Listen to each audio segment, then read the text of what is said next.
trying to wait out Aegis essentially, but now the jump in. Oh, sight the fights and Silent just gone. Evil Geniuses, I like how they're just like making sure 100% there's just not a single chance of a comeback. Like, it's such a simple pickup, but they still pop the BKB on the Queen of Pain. Use the ultimate out from Fear, because with the Storm Spirit gone, it just kind of ensures they'll get the second lane of Rex. There's a buyback from him, but they're not going to try and use it. They just realize they cannot possibly fight EG, especially with an Aegis, so there's no point in using a buyback, especially when they have the tier 2 up still. Man, hot dance. Fear's just soloing him out.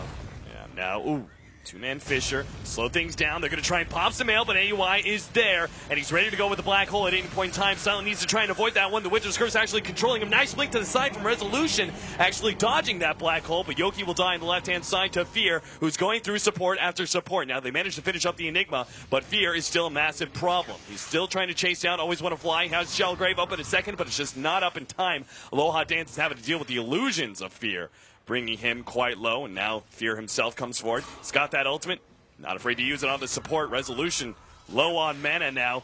Stormseer jumps forward, managed to get some mail with the Orchid. That's a huge amount of gold. 1,800 gold for Silent.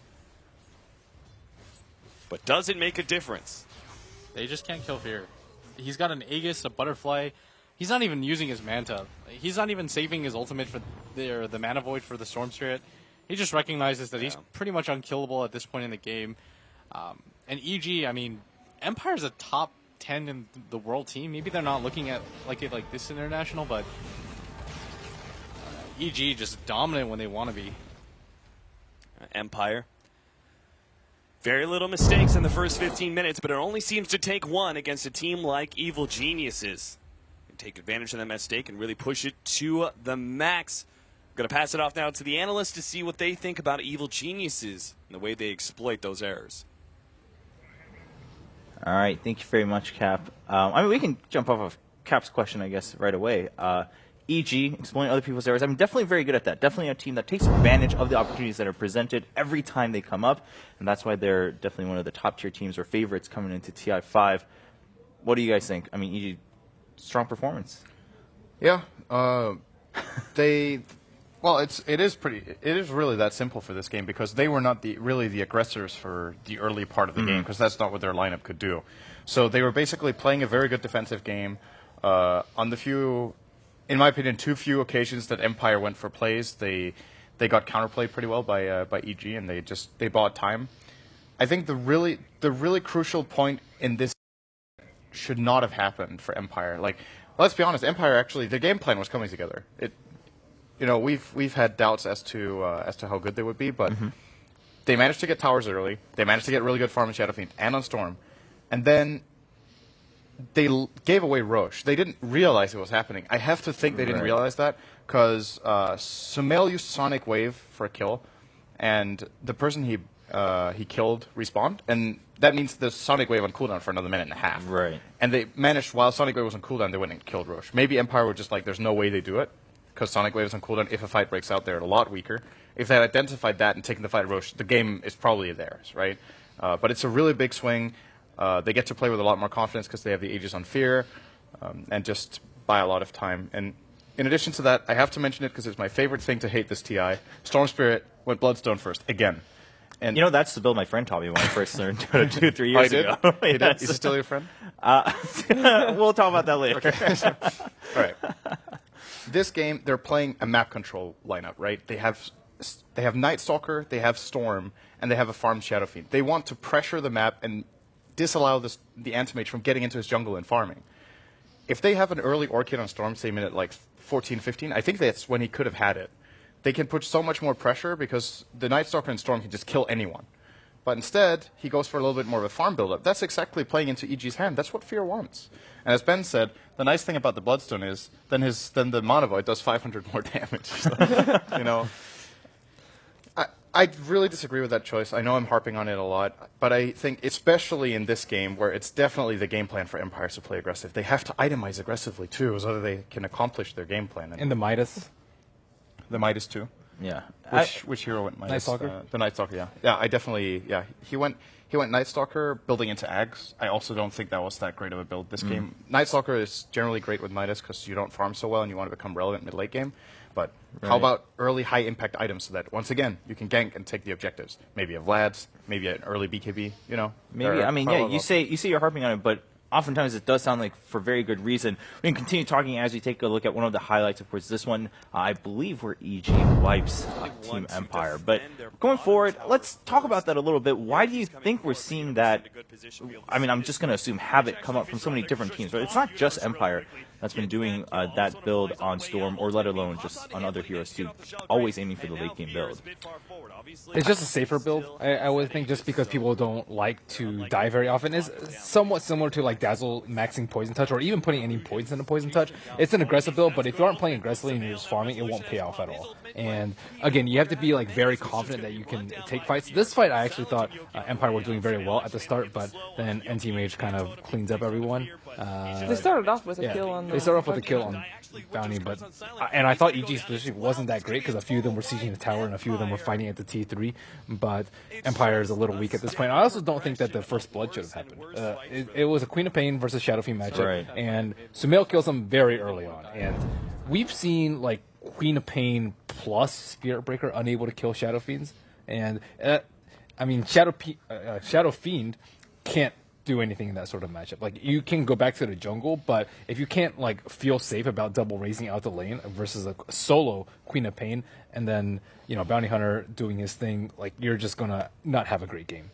Yeah, for me, that like the previous game, when we were having the game of eHome versus EG, we said afterwards, after the second game, eHome just was able to hold off the fight, and then they went for it, and then they could end up the game. And it felt like Empire was aware that EG needed to delay the game and needed to wait for that perfect moment, and they were kind of skeptic of when that perfect moment was going to be, so they didn't seem to be confident enough to, when they should have been more confident and actually take more objective and take more fights and get those kills going, they didn't seem to have the confidence to actually go there and actually take those kills, and maybe already expecting that EG was going to come back.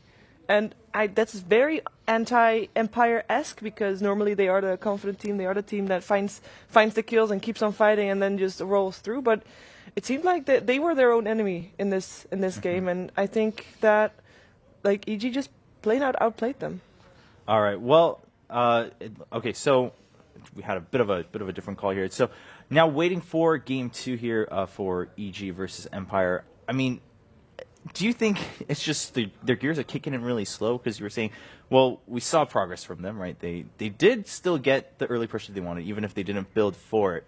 But going forward, do we think in game 2 we'll at least see a little bit more progress? I don't really feel like this is progress. That's the problem. Because, to be fair, what they needed to do in this game on the level of play they are is pretty straightforward. So the part of the game they played well was the easy part, right? They have a lineup that's flat out just better in the early stage, and they have a lineup that will take the towers. And you saw the reason EG didn't fight for them was that EG identified, okay, this is not a fight we can win, or maybe there's a 10% chance we win if we get like a perfect combination, but the risk reward is just way in Empire's favor. So we are not even going to take the chance. Right. So they got that right, and then when they got the map control, they just didn't pressure anymore. I think in this game it speaks for itself. They got like, what was it, 5 or 6 kills with this hyper like aggressive lineup with Night Stalker and Storm Spirit. It's just not good enough. Right. All right. Well, hopefully they can turn it up. Of course, as we discussed earlier, I mean, we were talking about how every team comes in and no one's just like simply content that they're at TI. They come here with the hope and the goal to go as far as they can. Hopefully, of course, for everyone to be that TI champion. Everyone's had their story. For now, we're going to take a look at Team Empire and, of course, Aloha Dance. Просто там было такое время, когда там я вставал с утра там, с друзьями, мы просто ходили, давали всякие фрукты, там абрикосы, вишни, яблоки, и шли на базары, продавали, там какие-то деньги получали, там 20-30 гривен. Ходили там, что покупали какие-то вещи в киоск. Мой старший брат ходил с друзьями в компьютерные клубы, мне нечего было делать, и я за ним ходил, в общем, наблюдал, как он играет. Я поначалу наблюдал, потом тоже стал играть, меня поначалу не брали в игры с ним. Через какое-то время я стал сам играть. Так как я живу с мамой и братом, без отца, и мама домохозяйка, естественно, я поддерживаю, в общем, семью, зарплаты там, все такое. До команды Empire все мои какие-то попытки на профессиональной сцене как бы были плохими, в общем, не получалось. Всегда какие-то плохие места занимали, там последние на каких-то турнирах даже не очень, там, где все команды были не очень сильные, вот. А вот в команде уже Empire как-то чувствуешь уверенность во всех игроках, ну вот, играешь с ними, понимаешь, что ты уверен в каждом, то, что он как бы сильно играет на своей роли, и ты знаешь, что от него ожидать, как это сказать. Ну, в общем, вот ты думаешь, Empire, если я не ошибаюсь, то у меня 100% попадание в гранд-финал. Ну, надеюсь, что на International это сохранится тоже. Вот. Ну и до Empire все мои попытки были ужасны. Вот. Dota дала мне возможность посетить много красивых мест. Начав Dota, я успел посетить такие страны, как Германию, США, Россию, Малайзию и Китай. Ну, мне нравится видеть новые места, смотреть вообще на окружение в других странах. Пока что я еще не особо много путешествовал, только начинаю. Но вот, допустим, последние турниры я уже понимаю, что дома я уже почти не бываю, там скучаю за домом, уже нету времени как бы вообще почти дома находиться, постоянно какие-то перелеты, переезды, но это уже начинает становиться тяжело со временем. Я живу в Харькове с мамой и братом в 4-комнатной квартире, начал работу с 7 лет. Теперь, когда я стал зарабатывать на доте, моя мама стала меня поддерживать и поняла всю серьезность этой дисциплины. Для меня семья очень важна, я люблю свою маму и очень хорошие отношения с братом, всегда поддерживаю отношения. Для меня семья это очень важно.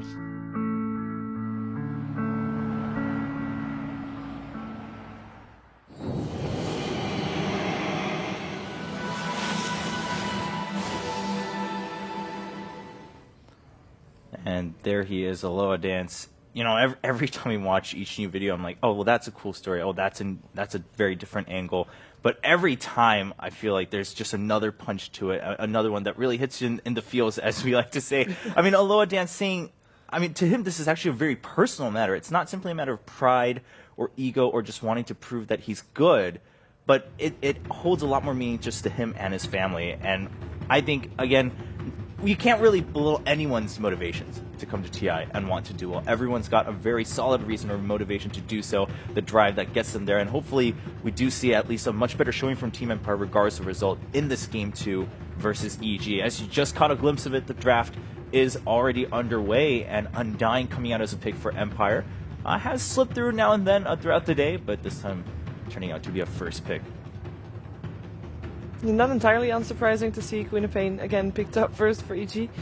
And again the Disruptor ban out as well. I do like the Undying on the Empire though, it might force them more to fight. It doesn't allow them to try and be passive or to try and play for late game, so to speak, as they did last game in the end. So maybe this is the push they need to get that ball rolling. I was actually, your exact choice of words is what I was thinking. They're forcing themselves to fight. That's what it seems like. Undying Bloodseeker first. You can't really just get too comfortable with just sitting back and letting the game just play out, right? So I don't know if they felt like there was a puzzle piece missing in the last game to being able to push. In my opinion, there wasn't. I think they had a really good hero composition and they got the start they needed. But maybe just for the sake of their own confidence, just making it even more obvious how the lineup needs to be played for them, and just really, in my opinion, going back to their roots. I think one of the heroes that really brought Empire to the top of Western Dota was Undying. They are exceptionally good at playing around this hero. It really sets the tone of the fights very early in the game. Why not Bounty Hunter for and instead of Bloodseeker? Or? Instead of either of those. I think probably Bloodseeker I would